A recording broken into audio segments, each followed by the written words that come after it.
Thank you, everybody. Our discussion today is Trump's presidency and global engagement. Essentially, how the U.S. us engage the world through time. We have Professor Jonathan Powell, my very good friend from the University of Central Florida. He'll be discussing about the influence of U.S. engagement programs on political stability in the global south. Global south is developing countries. We also have another professor, Earl Conteh-Morgan. He'll be joining us late. Somehow he went to our other campus. He just called me, he's in Citrus campus. So they're directing him to come down here. So he's going to be joining us late. But he's going to be here too. He is from the University of South Florida. They're all experts on global politics, global relations. They made their comments, and then we're going to, of course, chair of our department here, Jay Thompson, will be the discussant. You cannot speak, just comments about what they spoke about, and you'll be open to questions and answers from everybody else, and your comments too. And so we'll be contemporary and historical and theoretical. Please enjoy it. Please help me to welcome Professor Powell.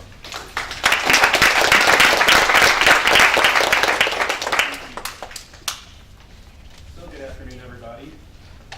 My talk today is primarily going to focus on U.S. foreign military assistance. I mainly focus on sub-Saharan Africa, so that's where most of my discussion is going to go. And primarily, there's going to be a few different areas I'm going to focus on. Primarily, U.S. foreign military assistance. Where does it go? What are potential influences of it?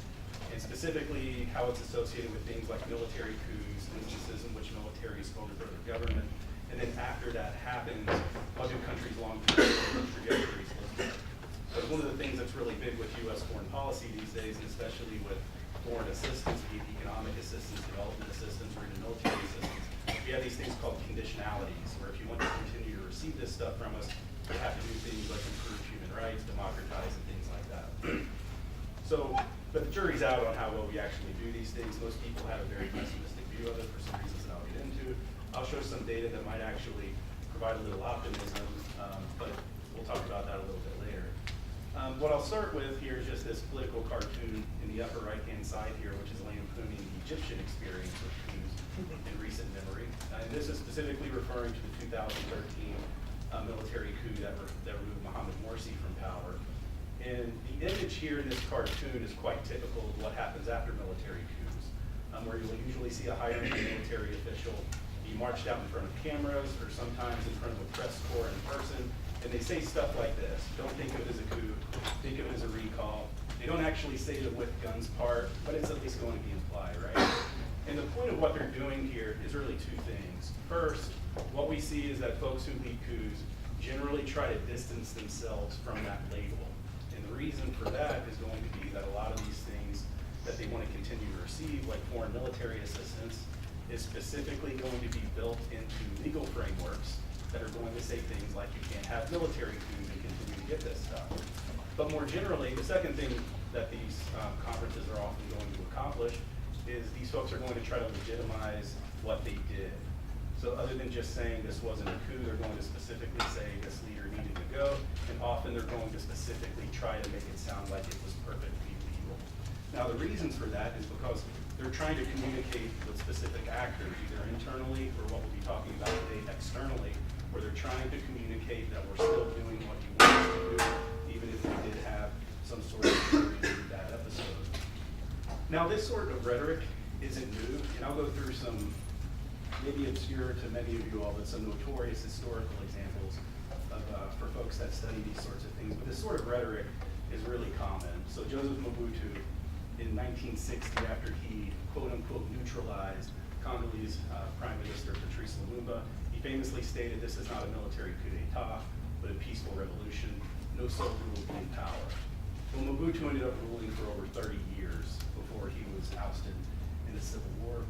10 years after he took power, Idi Amin, some of you may be familiar with him through movies like Last King of Scotland, But he specifically said after he took power, I'm not a politician, but a professional soldier. Mine will purely be a caretaker administration, bidding an early return to civilian rule. He dropped pretense very quickly. Within about a week, he had announced that he was going to remain president. It ultimately took an invasion from the neighboring country of Tanzania to end up forcing him out of power after about 8 or 9 years of just disastrous rule, in which about 250,000 Ugandans died under him. More recently, in late 2017, Major General S.B. Moyo in Zimbabwe famously stated, "We wish to make it abundantly clear that this is not a military takeover of government, this coming on the heels of the military removing their president, Robert Mugabe, who had ruled Zimbabwe since independence." Now, all of these folks are having similar rhetoric. In each of these cases that I presented to you, these are countries that after the coup occurred had definitively undemocratic trajectories. Like things did not go well from a democratic standpoint in any of these places after these leaders were going on move. But the statement that Moyo is giving here isn't necessarily just complete nonsense. So here he's saying this is not a military takeover of government. And in this case, he was right. The military itself did not start to govern the country. They quickly withdrew from power and allowed the previous ruling party, the ZANU-PF, to continue to rule. And this is something that's quite common. Militaries generally don't govern. Even when they remove leaders, they usually pull themselves back from power and allow someone else to rule. But something that's become increasingly common over time and is going to be really surprising to a lot of observers of this sort of stuff is that democracy is actually far more common after these events than a lot of us would generally assume. So there's going to be a lot of stuff going on in this table here, so I'll walk you through it. This vertical axis, this is showing you the probability that a country becomes a democracy at certain time intervals after a military coup has occurred. So it starts at 6 months after a coup on the left and works its way up to 36 months since the coup, or about 3 years. The lines are showing the proportion of countries that are democratic at each of these time intervals. The solid line is referring to the post-Cold War period. The dashed line is referring to a full period that goes from 1950 to 2018. So I'll start with talking about, and then I'll get into this regional stuff. So what we see here is as we move from left to right, this trajectory is generally positive. And what this means is, as we get farther away removed from a coup, the probability that these countries are going to be democratic gets higher and higher and higher. And after the Cold War, when we look at this period of 30 or 36 months after the coup, nearly half or half, in the case of Africa, of these post-coup cases have resulted in democracy. Now, if you don't know much about democracy in the developing world, this isn't exactly a common outcome. If you were just randomly looking at instances where countries go from dictatorship to being a democracy, it's generally going to happen at a rate of something like 2 to 5% a year. So if you're talking about 50% over a 3-year period, this is kind of extraordinary. And it's particularly extraordinary when you consider that we generally don't think of militaries as being, the ones that are going to institute democracy. It's also particularly bizarre because the places that experience military coups are generally the types of places that we would generally think are just going to be completely inhospitable to democracy. These places are generally poor. They generally suffer from other forms of political instability like civil war, ethnic violence, et cetera, et cetera, et cetera.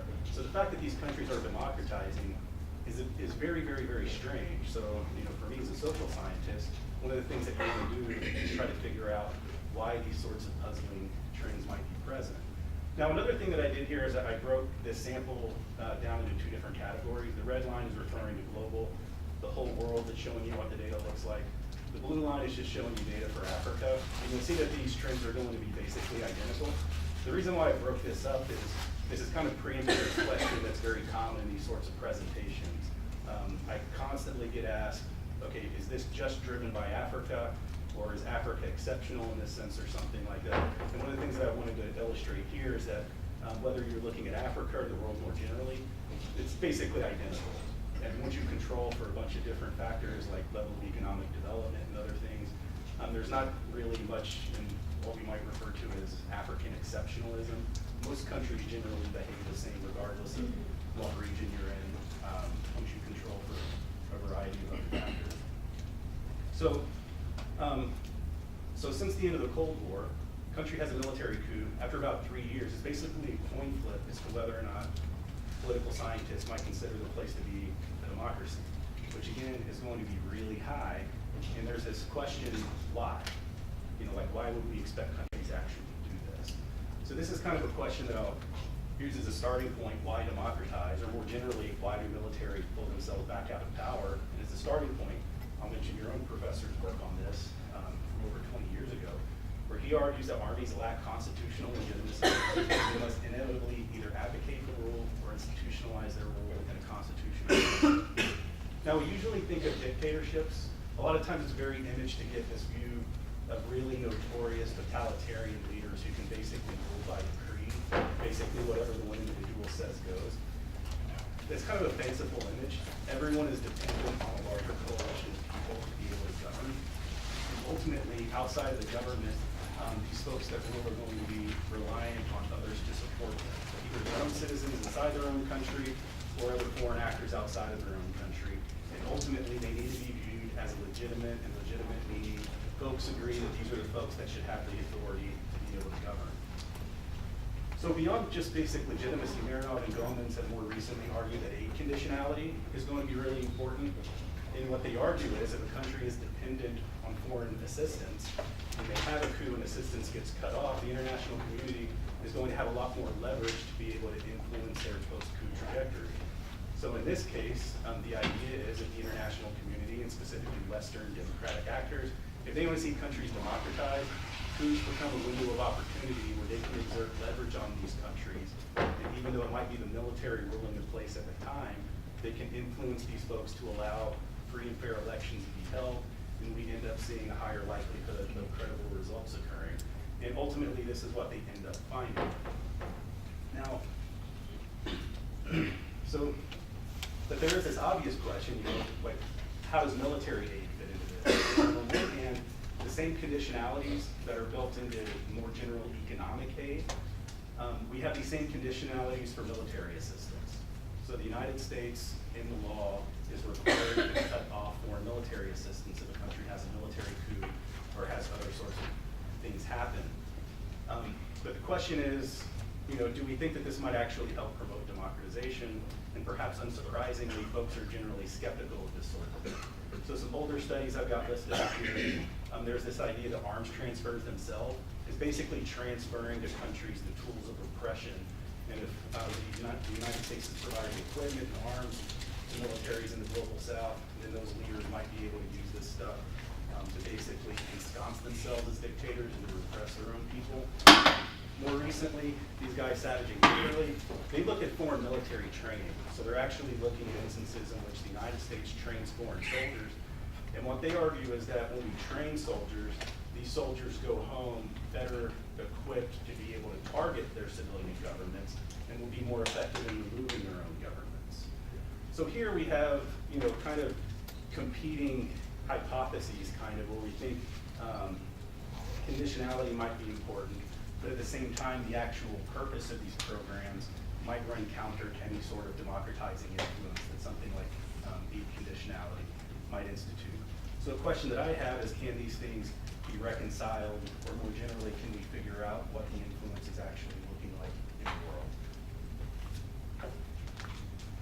Now, just to put into perspective how important this actually is, this is a map taken from the Security Assistance Monitor website that shows where U.S. military assistance was going in 2018 alone. All right, so these countries, any country that is shaded other than white on this map is getting U.S. military assistance of some form in 2018. So what you're going to see here is over 140 countries are getting about $20 billion worth of military assistance in a single year, and this is going to be scattered over about 350 different programs. So these programs are very comprehensive in scope. They're being distributed very comprehensively geographically around the world, and there's a whole lot of money going into these things. So that leads to a few different questions. One, is this actually serving the purpose that the United States might want it to serve? And then also, more generally, is it worth it from a financial standpoint for us, and is it actually doing good on the other end for this? So this is one of the things that I wanted to do, and this is the beginning of a larger project where I'm trying to go in and figure out what is actually happening with this military assistance. So I mentioned there are about 350 programs that you could potentially track for this stuff. I'm going to be talking about the specific one, International Military Education and Training, or IMET. And this is one particular program. It's a very large program, but it's built around education. This could be training in the sense of that you're getting the tools to be able to do your job better. You could be a helicopter mechanic for the military and you're going to get training on different types of aircraft. You could be getting advanced infantry tactics training at a place like Fort Benning or Fort Bragg. You could be just getting English language training. There's a lot of different things that could fall under it. More generally, we have what we might call professional military education, where folks come over, often with their families, stay here for an extended period of time, and actually work their way through an entire degree program at a place like National Defense University or the Army War College, and get a degree and then go back home. So there are different types of education that can go into this. But there is this question, and I mentioned earlier the Savage and Caverly paper, what are we training these folks to do? And one of the concerns is when they go home, they might be better able to overthrow their governments. And there has been a very clear trend where it looks like folks that do get this training do seem to overthrow their governments with some regularity. So in the legislation that created IMET in the early 1960s, this was specifically raised by a US Senator. So William Fulbright questioned the countries that have received the largest amounts for military aid outside of Western Europe have all had military coups supplanting the civil government. I was wondering whether there's any relationship between these events and our military aid. And we should still be asking this question today. In this picture on the right here, this is Captain Amadou Sanogo, who in Mali in 2012 took power from a democratically elected government. Sanogo had gone through a number of different programs in the United States and was so proud of his experience that he actually wore a U.S. Marine Corps lapel pin at the press conference after the coup had occurred and wore it in a number of public venues afterwards. He wanted to signal that he had this training.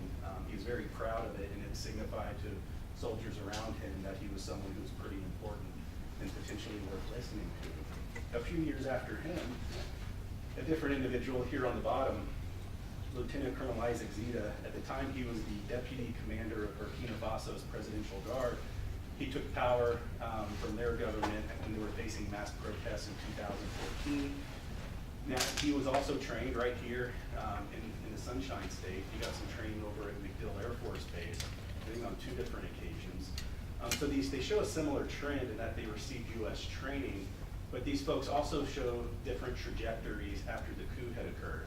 Sanogo on the top was just a complete disaster. As soon as he came in, he wasn't really viewed as legitimate. He couldn't get much support throughout the Malian armed forces, and his country was very quickly, he basically lost half of the country to Islamist insurgents at the time, and he didn't survive in power very long. Zita on the bottom here, completely different trajectory. Very quickly, he turned over power to an interim civilian government. He remained kind of, a major player in the transitional regime, serving as the prime minister. But there we saw a much more coherent, planned, and organized transition to where we eventually had what were widely seen as free and fair elections in late 2015. So a question that I would have, we know we're sending military assistance to a lot of places. We know a lot of times these militaries and governments, what happens afterward? Do you see kind of a bad outcome like what happened with Sanogo here on the top, or something like what happened in Burkina Faso after Zita seized power? Is there a difference between like enlisted? What's that? Would there be a difference in ones who were trained as enlisted men to NCOs to like officers, like going to, because sometimes we send our foreign to like West Point, Naval Academy, something like that. Is there a difference between that? Yeah, there can be, and I can talk about that more in the Q&A if you want. Okay. But yeah, that's a good question. Yeah. So anyway, before I get into the next data, we can define democracy in a lot of ways, right? And folks in the room that are critical, you might be thinking, okay, you're saying this might promote democratization, or maybe not. But how are we actually defining it? How are we actually measuring it? There are a lot of different ways you can do this stuff. So I gave you one data set earlier that I was using. It's from this data set called RAIN that's produced by this group, the Winter Future Foundation out in Colorado. The next data that I'm going to show you, I'm going to use 4 different democracy data sets. And the reason why I'm doing that is I just want to show whether the results are consistent across a broad range of trying to account for whether or not a country is democratic. So each of these lines, whether it's a dot or a dash or a full line, this is referring to a different regime type data set, and I've got 4 of them up here. The blue lines are referring to countries that were US military aid recipients before the coup occurred, and the red lines are referring to countries that were not US military aid recipients before the coup occurred. And as we see, the blue lines are always higher than the red lines, and they get higher moving from left to right. So the story here is that for whatever reason, and I'm not going to tell you that I know the answer to this, but when you do look at locations where military coups have occurred, it is the countries that had a closer connection to US military assistance that are the ones that are far more likely to see the militaries quickly withdraw from power and to allow political changes that lead political scientists to classify those countries as democracies. And with this, you can see these lines up to 5 years after the coup occurred. Depending on which data set you ask, it'll tell you something like 20 to 30% of coup cases since 1950 have resulted in a democracy. If you look at the post-Cold War period, where democracy is, it's going to be emphasized much more, it's over 50%. And this gap is, still really big of the US military aid recipients versus non-military aid recipients. So we see this really, really, really pronounced gap. So while we might have, folks who might be referred to as bad guys like Sonogo here, those certainly occur, but relative to authoritarian politics more generally, it seems like for whatever reason, US military assistance is probably having better political outcomes than we would often like to think. And again, something else that I'll mention about this is that we don't randomly choose countries to send military assistance to. We are generally going to send this to places that really need it, and these are often places that are specifically having problems dealing with challenges related to counterinsurgency and counterterrorism. So I asked earlier, can this stuff be reconciled? And I'll bring up 2 last papers that I'll mention by Atkinson, who's a retired Air Force officer. And she argues that these programs can push the diffusion of democratic norms. So one, the idea like respect for civilian authority and democratization is explicitly going to be built in as themes to these US military aid programs. There's a question as to how much it's built in, but she argues that you can actually see these soldiers are developing a larger respect for democratic norms. And more recently, Jungdahl and Lambert, they were looking at National Defense University students. So specifically, they were looking at cohorts of foreign soldiers coming to the US to get their education. And they found out that when these foreign soldiers finished their curriculum in the US and were returning home, they were far more likely to be critical of their home governments. So they would be less willing to evaluate their government's performance favorably on a range of indicators, like governance more generally, corruption, and especially with human rights. So there is this question as to what the overall impact is, and one thing that I'm really interested in is assuming that we are successful in doing things like pushing democratic norms into the thinking of soldiers and militaries in the global South, might those sorts of norms actually be prompting some of these soldiers to act against their governments, in effect go off and remove dictators or folks who are otherwise being repressive towards their people?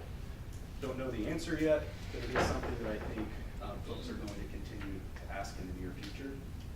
So just kind of some closing points about US foreign military assistance. First, this stuff does not prevent military coups, and if anything, it looks like there might actually be a positive association with them. But, and this is a really important but, those cases where US military aid recipients do have military coups, the long-term outcome appears to be a bit better.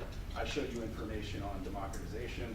I could have showed you other information on things related to human rights and repression and stuff like that. And then finally, thinking of long-term effects, in the Q&A and in the discussion, we can talk about what the Trump administration is doing. Conditionality, what has come out from the Trump administration about what its Africa policy is going to be. Conditionality seems to be a very large part of it. This appears to matter for military aid.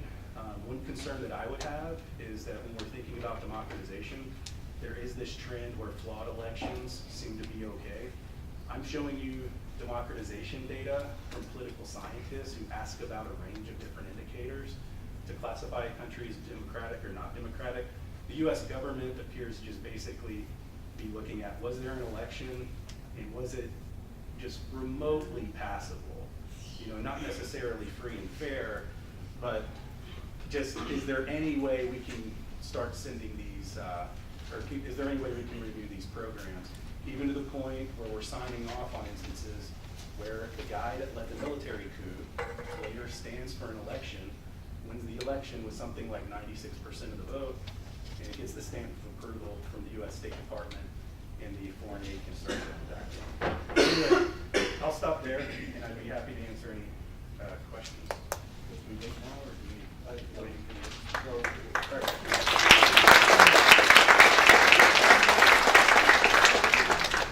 They will give us about 2 to 3 minutes comments and then we'll take questions. Okay. Dr. Powell, thank you so much. This is a fascinating look at an area that I got to be perfectly honest with. You know, Sub-Saharan Africa is not an area that I put a whole lot of attention to, but international foreign aid is something that I do pay a lot of attention to. And you know, this data fascinates me in particular when we look at you know, because I had that idea in my head too, absolutely, that that military coups do not lead to what we would call democratic governments, absolutely.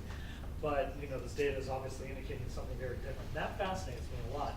And whether or not our training that we're giving these soldiers might actually be leading to what we can call essentially political liberalization is something that I never really thought about, but I can definitely see where that correlation definitely exists. I do have to ask, you know, the question though of, and perhaps this is something that might come out from your further study, is so we have a you know, we have a government that is quote unquote democratically elected, you know, the legitimate civilian government that oftentimes not legitimate. You mentioned Mugabe. Okay, at the end of this time, no one consider that government to be legitimate at the end of its days. And then, you know, it gets overthrown by a military coup, and then, as per, you know, the model that we've seen, it gets replaced by at least an interim civilian government from people who have been trained. Do we see in later months, later years, where there actually is truly political liberalization, what we would call actual democratic reforms? I think that would be something I'd be really interested in seeing, perhaps as your studies, you know, further, is whether or not, in other words, the civilian government that ends up coming in after the political shakeup occurs, is it, you know, actually any better than the government eventually ended up replacing? And we look at Egypt as an example, where we had, you know, we had the Arab Spring, and it was that military government, who essentially was a military government, was overthrown, and then replaced by what we generally consider to be legitimate democratic election with Morsi. But then, of course, you know, through, and very much with popular support, the military overthrew the Morsi government. In a lot of ways, that new government, al-Sisi's government, is in many ways just a carbon copy of Mubarak's government. It's basically just taking we just have a new military strongman. So I guess that would be a question that I would have, is whether or not, you know, even though they do have, there does seem to be a trend of these governments, these military governments eventually transitioning to, even in a flawed way, a democratic government. Is it actually any better than what they eventually ended up replacing? So, okay, thank you. Thank you for your comments. You know, he will respond to it and then take your questions and comments. Thank you. Okay, so one, you're absolutely right. Egypt is a really fun case to look at, because the current president, who's the head of the military in the last coup in 2013 occurred, Abdel Fattah al-Sisi, is literally like a Army War College Hall of Famer. Like you can go up to Carlisle, Pennsylvania. There's literally like not a mural, but like a plaque on the wall that's celebrating all the things that he did while he was there. And since he took power, the government has been, now the coup that they did in 2013, as you mentioned, it was pretty popular.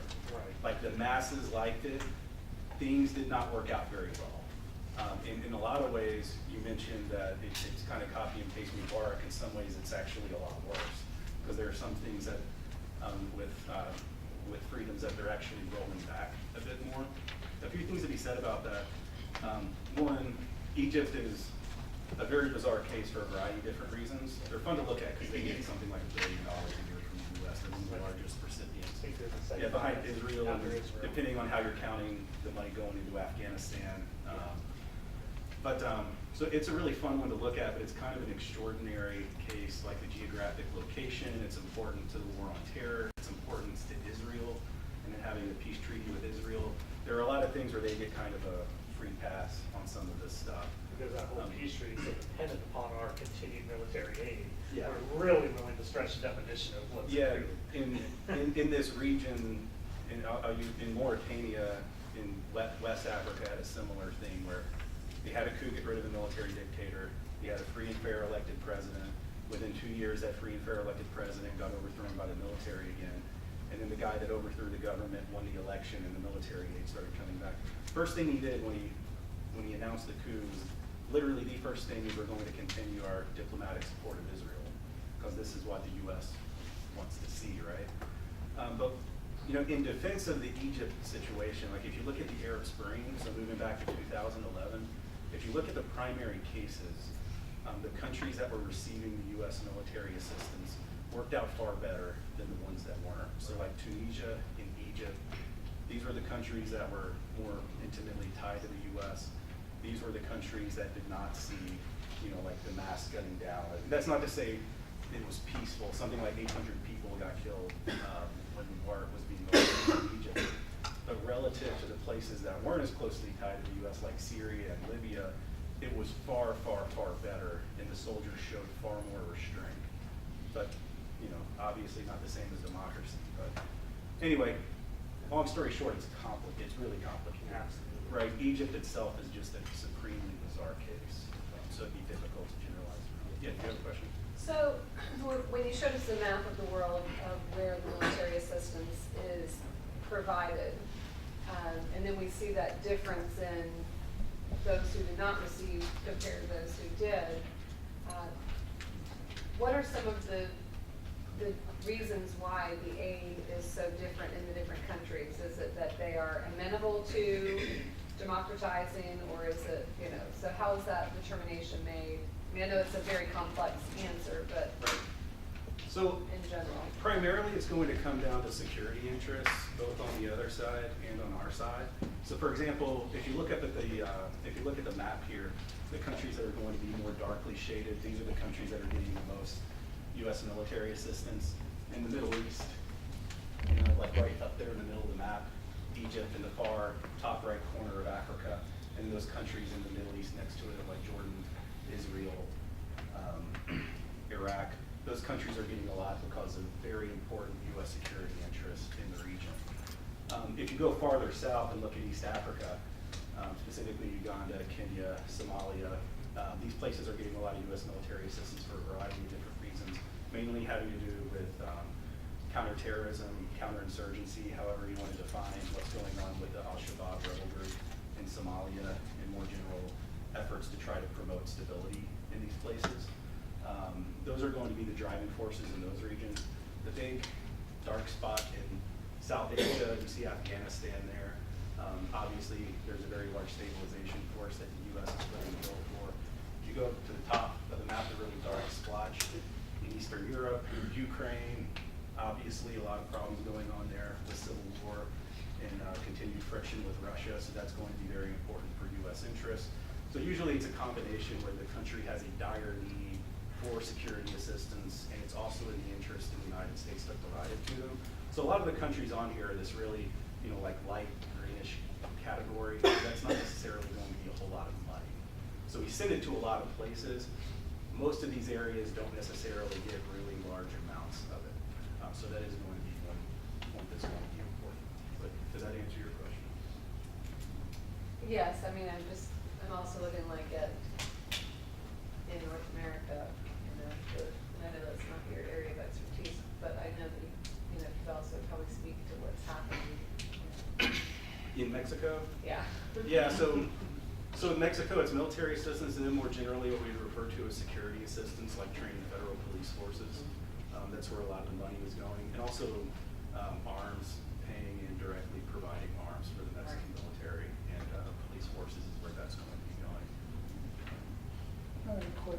Yeah. Pre or post Trump? This is, so the data that I gave here up to 2018. So it's post. So this is what's taking place under this particular government now. Yeah, since Trump came into power, there's really, like, these events don't, like, coups don't happen very often. So, you know, since Trump came into office, there's maybe been 2 of these occur. So we don't necessarily have much time to see how things have played out So after the that. question then comes, why are we sending China money? Why are we sending China money? So, as big as China is, notice this isn't a lot of money that I we're know sending it's there. not a lot of money. I'm not exactly sure what that is. Who knows? In some of these things, and yeah, that's a really good question, actually. This could be something like the U.S. sent them some money as part of an agreement to allow us to use a port as a refueling stop or something, or we're going to refurbish something on a port or something. So, you know, something like that might, you know, obviously that might appear a bit bizarre, but if nothing else, it is a small amount of money. That's a good question. I should go in and look in specifically. Is there data as to who is funding these studies? Like, you mean, I mean, like, for argument's sake, is it, you know, one of these PACs that are out there? Some of the, I can't remember them all, but all the Koch brothers have 85 different PACs. yeah, sure. They fund studies. The last one they funded was on healthcare, and it showed that, geez, Medicare works better than we thought. Is this being funded by these people? No. No, so security assistance monitor, just this basic information that you see on this map right here. This is an NGO based in DC, and they're getting all of their money straight out of Public Records and Freedom of Information Act requests is where they're getting all of their information. And then the academic studies that I was pointing to and citing up there, these are all folks that work at universities. So their money is primarily going to be coming from the US government one way or another. I don't think the Marriott and Gomez, they might have gotten some money from the National Science Foundation at some point, but none of these folks would have been funded by, like, what I would consider leaning to the right, you know, like the Koch brothers. Okay, no, because I know they've bought into certain schools already. Mm. And those schools are publishing with that in mind. Oh, and I've had a lot of people steer me to applying for Koch money because they think that what I'm saying they like.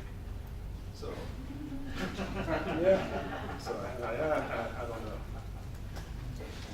You had a question. So over there, right? where does the, like I said, like us sending our allies or people we're trying to help, they're like military officers or NCOs like you're talking about, like ones that go to the Air Force Academy, the Naval Academy, the, you know, our West Point, stuff like that, our military, those, is that mainly just our allies, our NATO allies, or are they also like people from like some of these countries that are getting a lot of aid?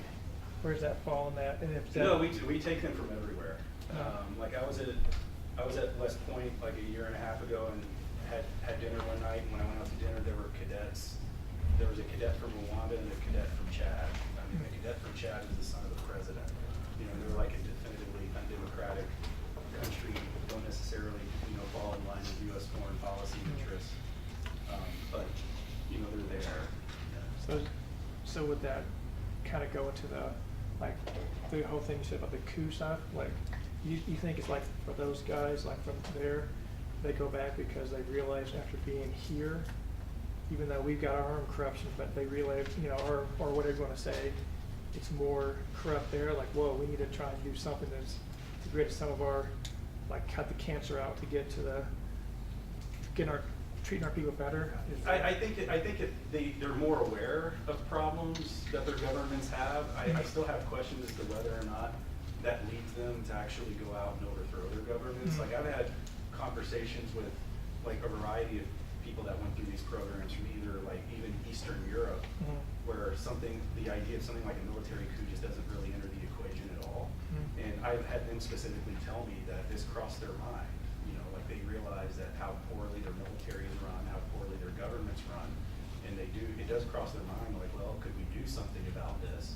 And then they think about it a little bit more, and they're like, no, it's just crazy. Like you couldn't actually pull it off. You know, like that sort of. Like a Wild West then. Yeah. Yeah. And even if you do successfully remove a government, then what? you know, like what's your long-term prognosis at that point? And usually it's difficult to be both maintain power and just more generally, you know, do well. Aborted attempt Turkey not long ago is a really good example of that. Yeah. It's not easy to pull off a coup.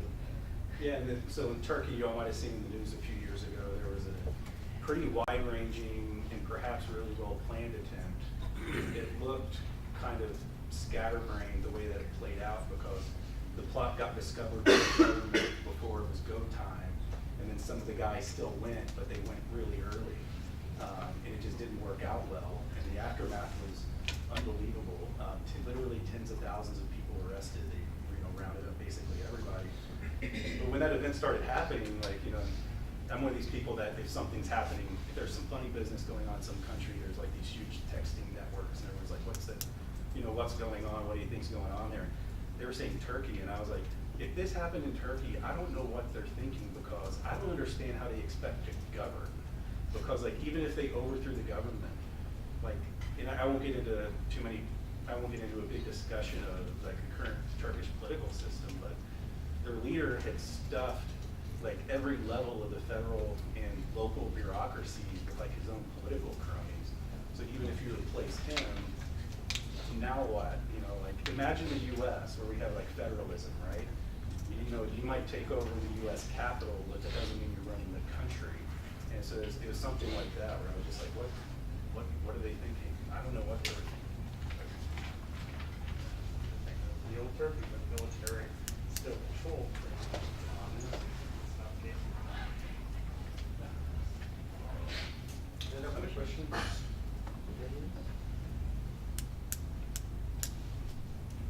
Yeah, in the back.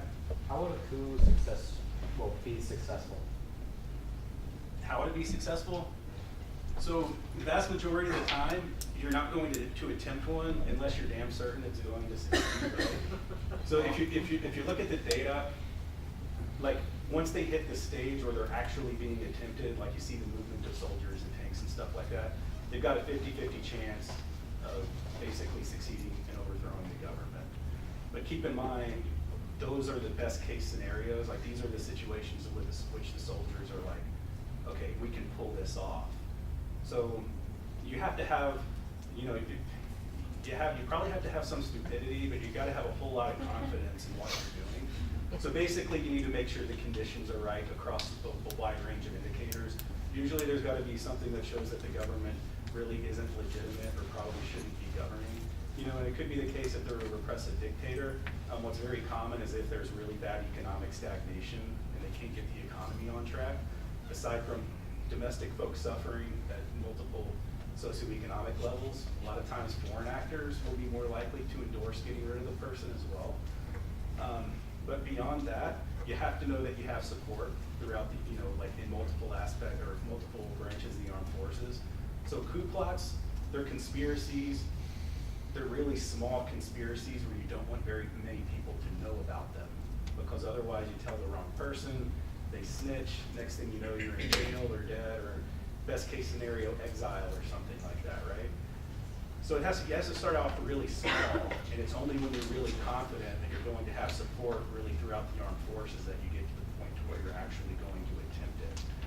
So in terms of actually attempting it, you have to know things like either something like a presidential guard, which is basically like a large armed bodyguard unit for the president. You have to know they're either going to be on board with it, or you have to know you're going to be able to overtake them very quickly. And then after you do that, you know, you might be able to get, you know, capture the president. The president might be overseas, and you just basically occupy the capital and declare yourself in power now. But after that, the more important challenge is how do you maintain power and avoid being overthrown by their supporters. And it's very, very, very difficult. Something that a lot of folks do, and this is where rhetoric is really important. In these post-coup statements that I was talking about earlier, a lot of times what you're going to see is they're specifically going to use language that either illustrates the degree of support that they have, or they're going to specifically exaggerate the amount of support that they have, both in the armed forces and overseas governments. So you'll see sometimes folks will just give deliberate nonsense where they're exaggerating support from the United States or French or something like that, just because they want the locals not to challenge what they're doing. An exception of this happened in January, and there was a failed coup attempt in this small Central African country, Gabon, where some soldiers attempted to overthrow the government. They got on television and they specifically asked the people and other soldiers in the military to support their effort to get rid of the government. As soon as they did that, it was over. Because they specifically they did the opposite of what you want to do. They specifically signaled to everybody, it's a very small group, we're not sure how much support we have, but please come support us in getting rid of this guy. And it really, as soon as they did that, the plot just completely fell apart. So the big thing is you know, you really can't even really think about acting unless you know you're going to have really wide support. And even when you start the act, you have to continue to do things to either demonstrate the support that you do have, or you have to convince people that you have it. In a lot of ways, it's kind of a mind game. There are obviously boots on the ground, and you know, weapons and stuff are important, but a lot of it is just straight political calculations and you know, political deception. Politics game, really. Perception is reality, so make sure the perception is that you're in charge, you have support. Yeah, and technology's messed this up. So it used to be the case you could act like the president was kidnapped or is in detention or something, or like the Turkish thing earlier. The president immediately got on FaceTime or something and was calling on his supporters to get out in the streets to fight the coup and things like that. So, you know, that's an added challenge for folks now. And there are some really bizarre stories about the types of printing things, like it takes people days or over a week to figure out where a president is and these different things. There's a lot of bizarre stories. Any other questions? Yeah. Is this sort of what's going on in Venezuela right now? Yeah, it's definitely related to it, and a lot of people have kept in, you know, like I do some things where I consult with the government some. I'm actually going to be going up there to talk about Venezuela at the end of the month. Venezuela, by if you look at all the studies that have been done on military coups, Venezuela is a place that is probably long past due to have one for a number of different reasons. But some of the stuff that I'm talking about is explicitly why they haven't had one, because the ranks have been completely stacked with party loyalists, and it's difficult to overstate the likelihood that you're going to be found out if you try to get some sort of a plot together. As soon as you start going to other people to try to plan something, you can probably expect that they're immediately going to report on you to the government. So, yeah, like the economy is in shambles. A lot of soldiers are actually defecting, like fleeing overseas. I think a breaking point is going to be coming up soon because it's getting to the point that even soldiers can't feed their families. And when that happens, you know, that's where it starts to look like it's game over for a lot of governments. And Venezuela, unfortunately, is getting to that point. Any other question? Could you address look for Professor Earl on his way, even by 10 minutes, about the issue of coups, you know, going forward in terms of regime change. What I'm trying to say now, get regime change by elections, you know, our own elections in American settings. Get regime change also by wars, you know, and also by coups. Of course, kind of interesting also by Brexit. That's economics. Changes of regime, changes of government happen. So coup is just one of them. Elections one of them. This is what happened in the United Kingdom, Brexit. I'm arguing about so many things. Yet the ability remains steadfast, kind of out of the picture. So what do you think, you know, just reflection? Coups, it doesn't happen that often, but when it happens, you know, it catches one's attention. What will be the nature of coups as an element of the U.S. foreign policy in years to come? You know, just a reflection. So I think the main relevance for U.S. foreign policy is going to be U.S. relations. Like during the Cold War, you know, we were notorious for intentionally creating coups in some countries. Some of the stuff is exaggerated. There are some places that should probably get more attention that haven't. And there's some, you know, some people accuse the U.S. of fomenting coup plots in different places today. But I think that most of those stories are a bit exaggerated. I think what's much more important in today's world moving forward is how do we react to these things? And not only how do we react to them, but if we're going to be thinking about acting before they occur, trying to address some factors that actually create the conditions for a coup to occur. So a few different things. One, the world now only has, on average, probably like 1 or 2 coup attempts per year over the last 10 years or so. Very few of those, like we mentioned the Turkey thing earlier, but really very few of those have been surprises. Like if you talk to people who study these things, and in a few instances, either I or some other folks that study this kind of stuff could specifically point you to reports where we were specifically like waving flags saying, look, something's going to happen here if some sort of stabilization of systems or something isn't put into place. Unfortunately, we've been mainly reactive. We don't try to prevent these things before the fact, even if political situations are really deteriorating. So one of the countries, you can't really see it here, but in Central Africa, this white speck in the center of Africa, it didn't receive U.S. foreign military assistance in 2018. It did up to 2018. This is Burundi. Their leader was trying to skirt term limits where he was finishing his 2nd term in office. According to the Constitution, he had to leave.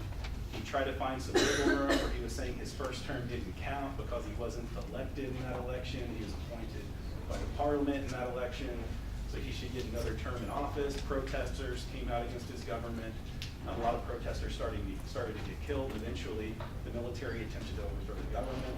That attempt failed, and repression got a lot worse in the country, and hundreds of people ended up being killed, ethnic reprisals and things like that.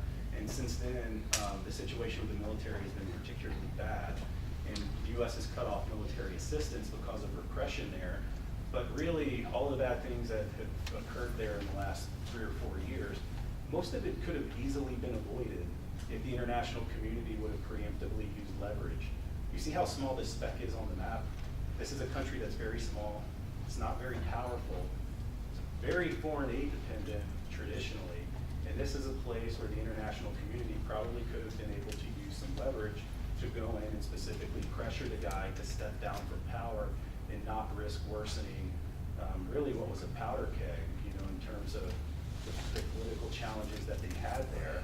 And any observer of Burundi's politics at the time knew how bad things could get if things went bad with the president's effort to get a 3rd term, and that's exactly what happened. So I think identifying cases in which these things could occur is something that we should put more emphasis on. Unfortunately, as I mentioned, we're primarily just reacting to these things now, which is, after these events occur, what happens? So usually we have to ask, okay, if we're sending military assistance to the country, what do we do with that? By the letter of the law, we should cut it off. We should ask for something like free and fair elections. There's always some wiggle room there. Can we not define something as a coup if we want to continue to send military assistance there? Even if it is a coup, the Secretary of State can make a determination that it is in the vital national interest of the U.S. government that Egypt or whoever continues to receive U.S. military assistance.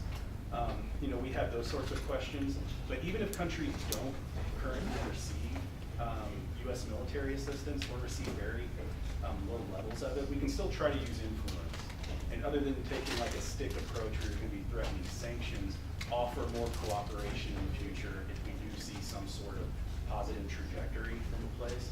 So one of these countries in Southern Africa, a country that looks like a circle, Zimbabwe, towards the bottom of the map, it doesn't get much U.S. military assistance. It didn't get any a few years ago until after Robert Mugabe was removed in the coup in 2017. But after he was removed, really the international community just pretended like nothing happened. No one really called it a coup. Very few places, the places that were still providing aid, like China, didn't cut off any sort of assistance. And you even had the Europeans actually started alleviating things like sanctions and taking sanctions off of the government before they were actually showing credible signs of improving the way that they were treating their own people. And perhaps unsurprisingly, the government there is basically doubling down and entrenching itself, where it's become much more repressive than previously had. So I think in that particular case, the U.S. government could try to use its military assistance as leverage to try to convince some third world countries to show more credible progress towards democracy. Our second panelist is here. That's Professor Earl Conteh-Morgan, the professor at University of Southern Florida. We're going to mix up because we have 3 campuses. Some of you may not know. We have over here in Ocala, in Citrus, and in Levy. So somehow you went to the Citrus one. You get to see him here. So but we're glad he's here. You know. So he's going to be joining our discussion.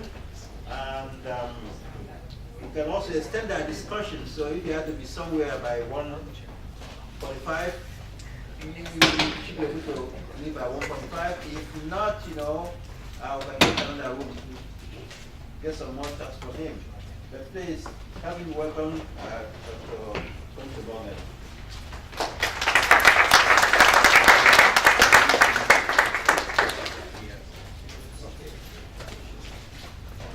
First of all, I am so sorry.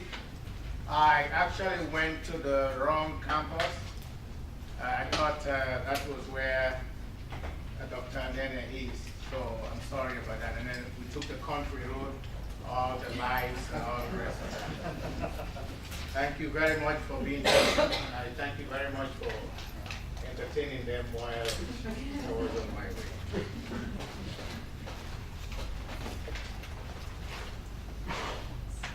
Okay, I guess the topic you already know is U.S. global involvement in the international system. Of course, the United States is the hegemon of the international system, and that means that as a leader or a hegemon, the United States, in fact, has to always try to maintain its advantage. And what kind of advantage? It's advantage that is political advantage, cultural advantage, because the United States culture, United States culture is, in fact, the most dominant in the international system. As a leader or hegemon, the United States, in fact, has to maintain its military advantage, its economic advantage.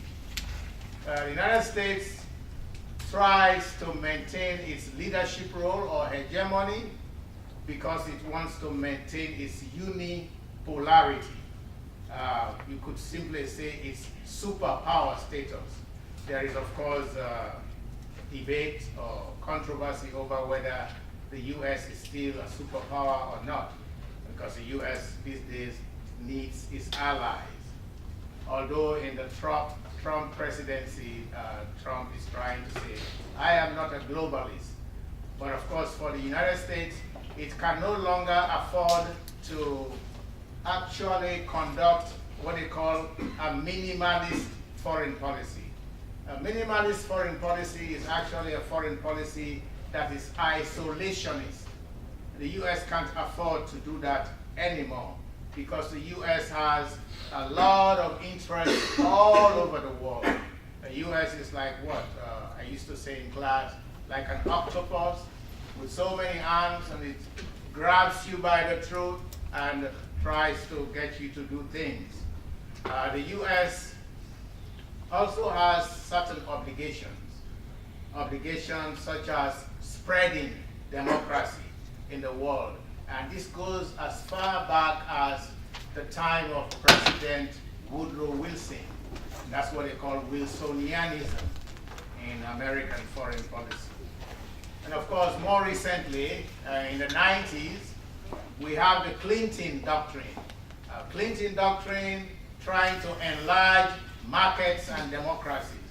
Why? Because the U.S. is actually the #1 liberal democracy.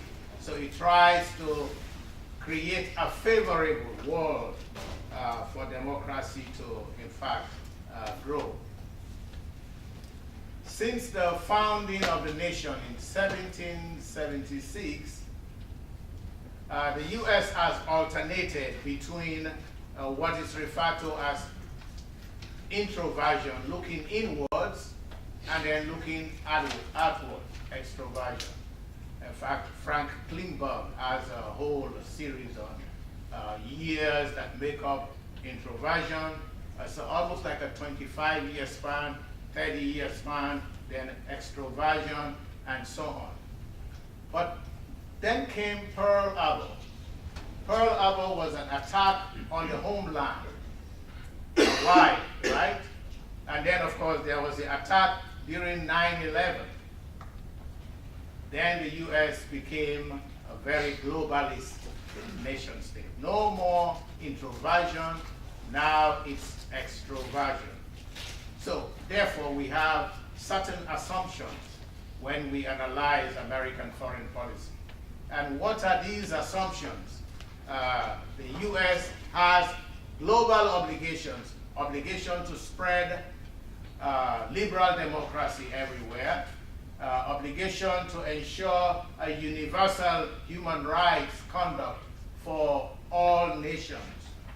In other words, the U.S. is now locked into this kind of cage where it is the hegemon, the leader, the policeman of the world, and it has to maintain that role. And more recently, 9/11 gave us this idea, or the fact came that the U.S. has to fight extremism, international terrorism, to be exact.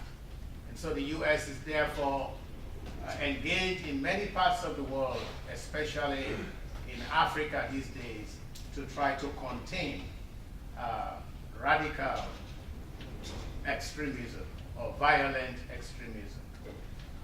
U.S. in the process is actually trying to create a very favorable world order, a world order that is favorable to the spread of capitalism, universal human rights, or democracy in general. Therefore, the U.S.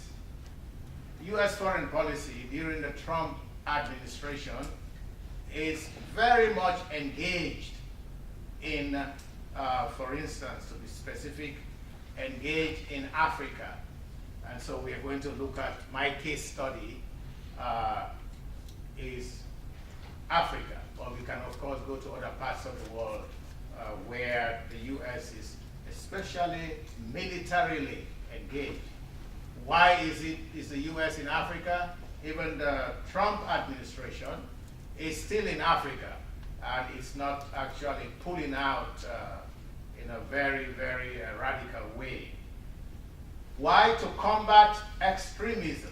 There's a lot of violent extremism in Mali, in Burkina Faso, in Somalia, in Gabon, in Congo, etc., etc.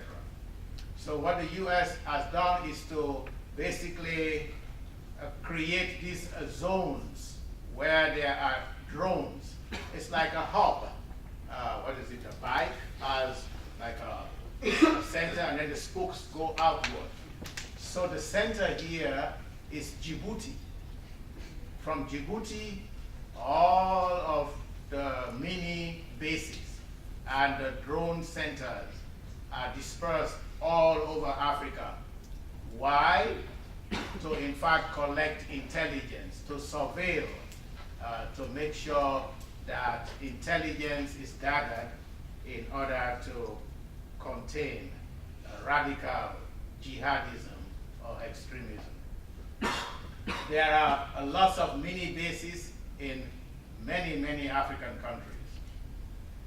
And there are these contingency surveillance centers in many African countries, up to 50 African countries.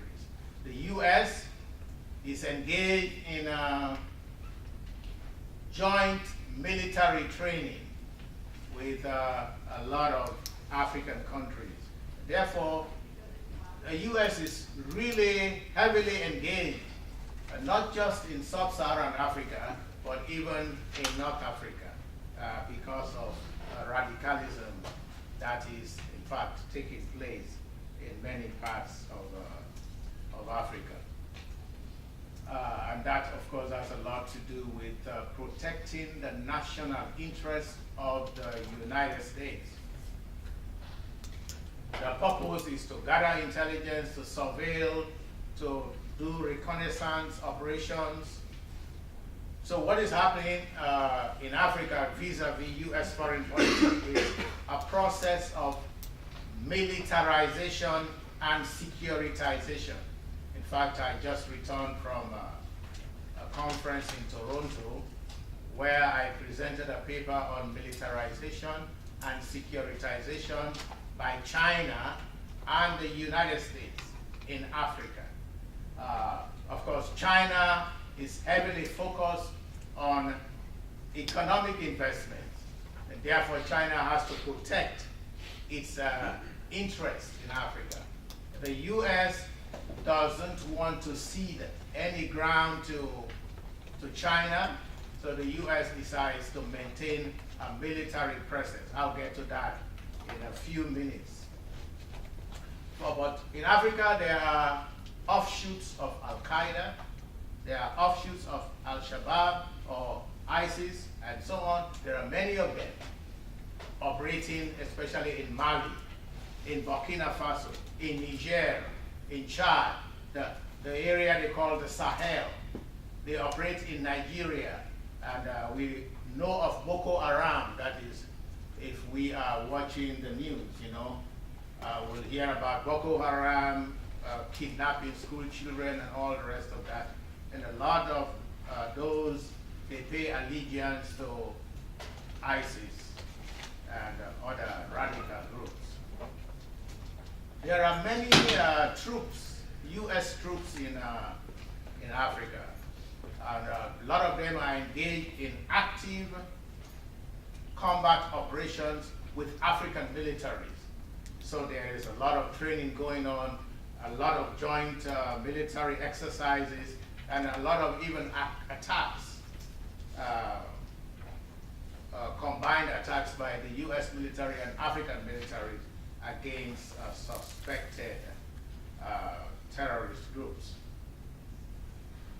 Most of the American troops are in East Africa, because around the Horn you have Al-Shabaab, very radical. Al-Shabaab attacks Kenya, attacks Uganda, attacks Tanzania. And so a lot of the American troops are in fact engaged in containing a radical Al-Shabaab group in East Africa.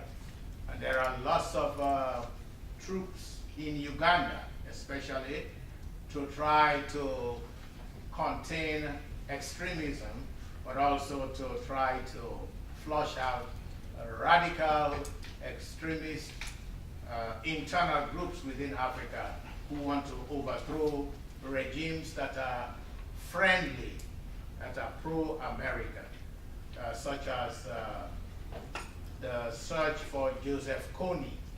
Joseph Kony, they've been searching for him for a number of years now, but he disappeared in the Congolese forest, and they haven't captured him up till now. Of course, a story about Joseph Kony is that at the moment he was born, he started walking right away. He didn't go through crawling like other children do. Right away, as soon as he was born, they said he started walking. Then a family member said, "Oh my, we have Satan in our family now. What happened?" And of course, he grew up to be a terrible, terrible guy. Now, another reason why the United States is engaged in Africa is because of China. And let's go back to the concept of hegemony. Hegemony is leadership. The US is the hegemon, is the leader of the world. I believe that it doesn't matter what administration it is. The US will always want to maintain its what? Its hegemonic role, its leadership role. It doesn't want to give it up to anyone. Therefore, the US is trying to contain China in Africa. China is really, really investing in Africa. They are everywhere. And they invest millions and millions of dollars. They are doing everything. In fact, we're going to see what China is doing. About, in fact, 10,000, probably more than that now, because this is 2019. Over 10,000 Chinese investments in Africa, in all areas. China, in other words, is also investing so heavily in strategic and rare minerals, to the point where in 2005, the George W. Bush administration was very concerned and even had to have a summit with Hu Jintao, President Hu Jintao of China, asking the president, what are you guys up to in Africa? You are investing in all the strategic minerals, the rare minerals. So they had a summit to discuss that because the US became very concerned. Why? Because of the concept of resource denial. A resource denial strategy whereby a nation monopolizes all the strategic resources and in a time of crisis will deny those resources to other countries. And so because of that resource denial theory or strategy, George W. Bush had to have a summit with Hu Jintao of China to ask what China is up to. In fact, there was a hearing in Congress about all that, all of the activities of China in Africa. Okay, I'm looking at the wrong thing. Now, China is also is in every area. It's very multidimensional in Africa. It's in the agricultural sector, in the mineral sector, in the health sector, in the military sector, you name it. They are doing everything. So China recently, 2018, June of 2018, they had a big conference whereby they formed a China-Africa Defense and Security Forum. China-Africa Defense and Security Forum. China's objective is to bring all the African countries together into a kind of military alliance. They call it a collective security alliance. They are saying, oh, we are not targeting anybody. We're not targeting the US. We just want to have closer ties with African countries. And so they have formed that military group, that forum. In addition to FOCAC, the Forum on China-Africa Cooperation. So that, of course, is going to be like a surprising to the United States, very surprising. They're trying to bring closer ties, develop closer ties with African states. Now, Chinese are just coming into Africa. Now they say there are about 1 million Chinese in Africa. That's even probably an outdated number. Probably more than 1 million of them now. They come over and they set up business, and of course all sorts of frictions with maybe the Africans and so on.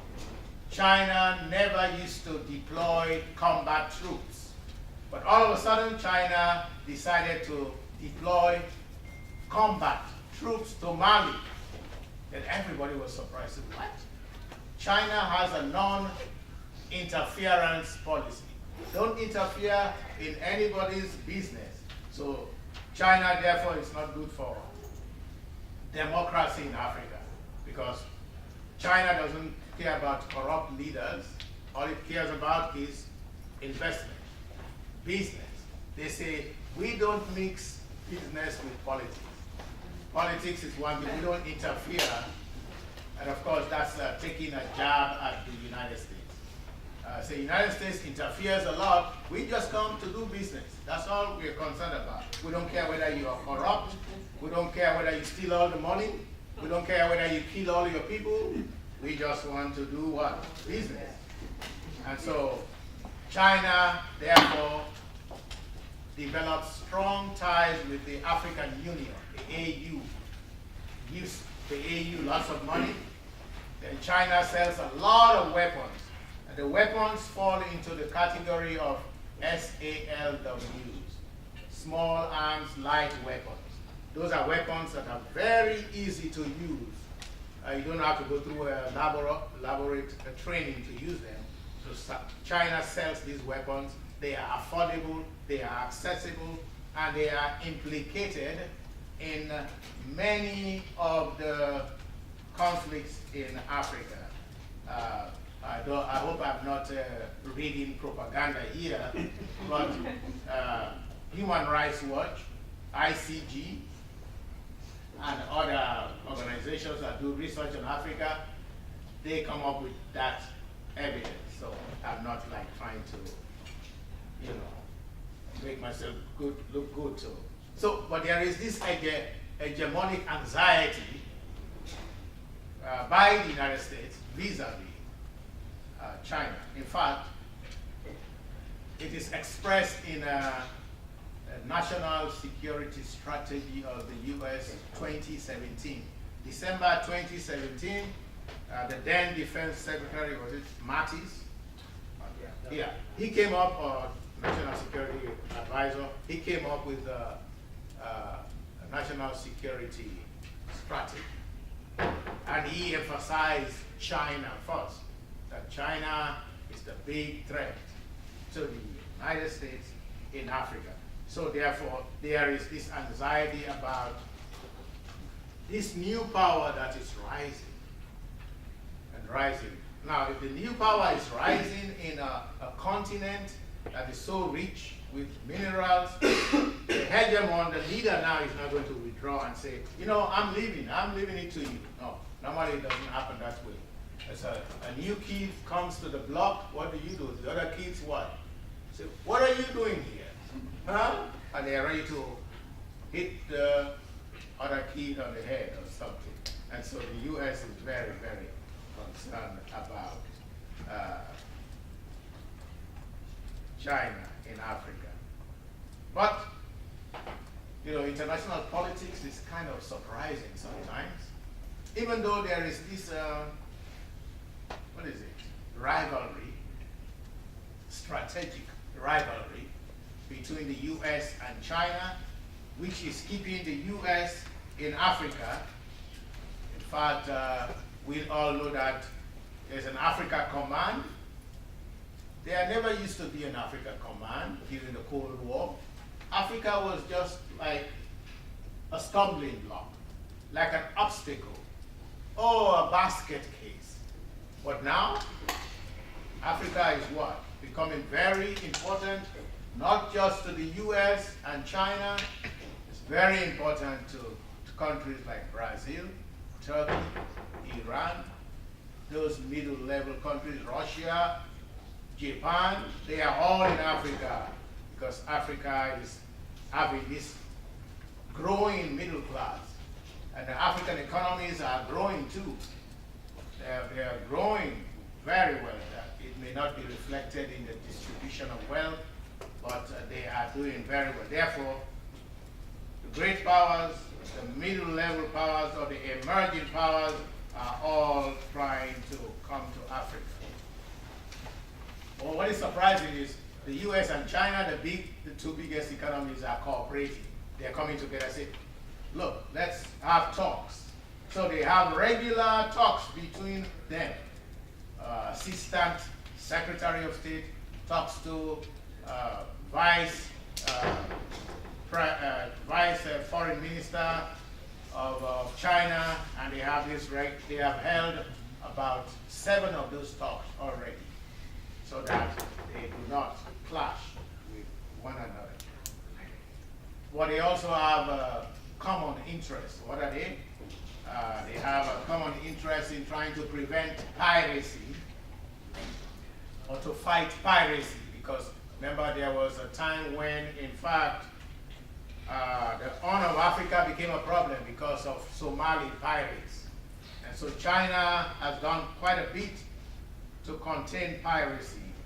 And at times there is a collaboration between the US and China to try to contain piracy, which has died down to a very large extent. Of course, the drawback is that the cooperation will bring about Chinese dominance in the sense where it doesn't care about corruption, doesn't care about regimes that are despotic. It doesn't care because it's just there to do business. And that is basically my talk. I know you've been here for a long time. I don't want to bore you anymore. Sorry about the fact that I came late, professors. I'm so sorry. But if you have any questions, I am ready to answer. There's more, but I don't want to. Because you've been here so long.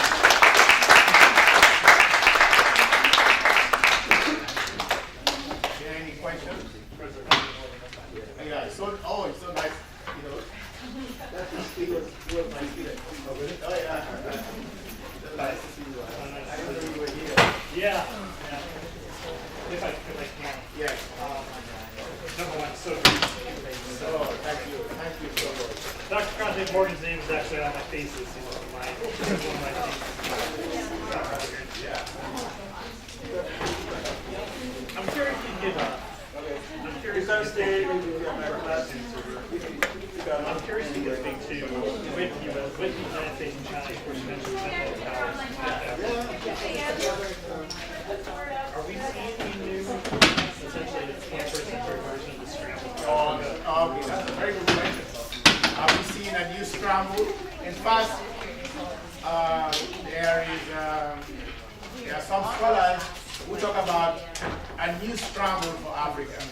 You know, the old scramble was 1884, 85, and then they're talking about the Cold War was also a scramble, and now they're saying there is a new scramble. So they list up to 3 scrambles for Africa. So now they're saying there is this new scramble for economic advantage in Africa, economic investment, or a new scramble where the U.S. wants to maintain a presence, but it's largely a military presence, doesn't want to give in to China in Africa. And of course, China is there scrambling for the middle level powers, and the others are also coming. So they talk about 3 scrambles. That's a very good question. Now, post-COVID, this is really the first, this is